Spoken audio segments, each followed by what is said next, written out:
Joining us is Alli McCartney from UBS Private Wealth Management and Marco Papich from Clock Tower Group. It's good to talk to both of you. Alli, first, what are you telling your clients?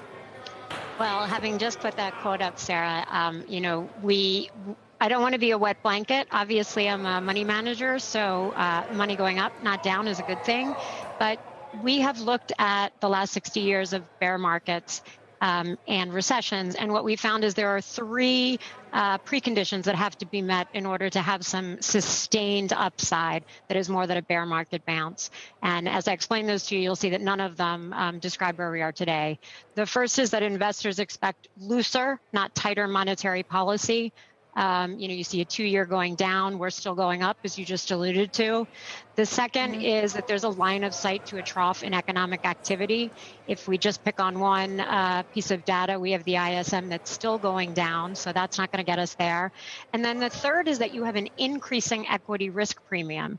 The equity risk premium, so that which needs to incent equity buyers over risk-free bonds and treasuries, has gone actually the other way this year. It's gone down, and it's largely gone down not because there's a risk premium at face, but because it's reflecting the interest rates. So great that that we have some buyers stepping in. I think getting some flow and some sustainability, or at least some support in this market, is really important, and we will take it. But we do not think we are out of the woods yet.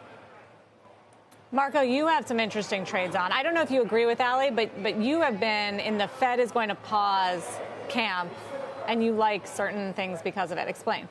Yeah, so I think Jay Powell has an interest in proving guys like me wrong for as much as he can before causing a calamitous recession. So I think that he's done that really well. But I would probably be in the same camp as my namesake, Marko Kolanovic, because with an equally unpronounceable name. And I think that... I thought I did okay. I think you did great. Okay. I think you did really well. And I think what's happening here is that the Fed, I mean, if you look at what's going on around the world, normally when the Fed starts raising rates, things start breaking in the rest of the world.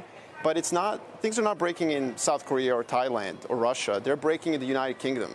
ECB has essentially yield curve control on. The BOJ does. The UK just did it too. I think what's happening is a crescendo of central banks that are starting to either pause or ease overtly. So that's the first issue. The second issue is that if the Fed gives room for reflection, as Leo Brainard recently called for, I think that three things that are going to do really well are commodities can put in a bottom, emerging markets can rally, and Europe, most importantly, which is very high beta to China, is going to do really well as well. So you guys are in total disagreement, actually, Alli, because you're not seeing it yet. I guess my pushback, Alli, would be like they're not going to ring a bell when it's time to buy stocks, right? And when the Fed is going to pause. So what is it going to look like?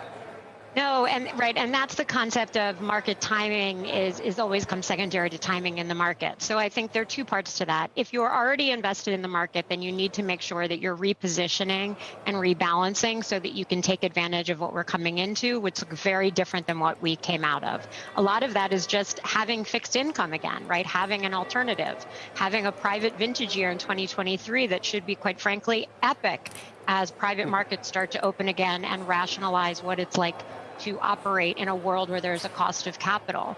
If you're putting new money to work, then absolutely. Do we think there's still potential for more downside? Yes. When you look at bear markets and recessions in the past, there has been much more pronounced downside in where earnings go. We just came down about 4% year over year. That usually looks closer to 16%. But does that mean that you should be staying out of the market? Absolutely not. It means you should be getting into those areas where you think you're going to see outperformance, whether that's 3 months from now or 6 months from now, and begin that dollar cost averaging. And really quickly, so you're buying commodities, Marco, on the opposite view. Is oil included? So oil, I think, is really going to have to wait for the Fed pivot. But at the same time, what's coming out of China is encouraging, both on zero COVID. There's a lot of things that are not being reported. Also on real estate, they seem to be putting in a bottom.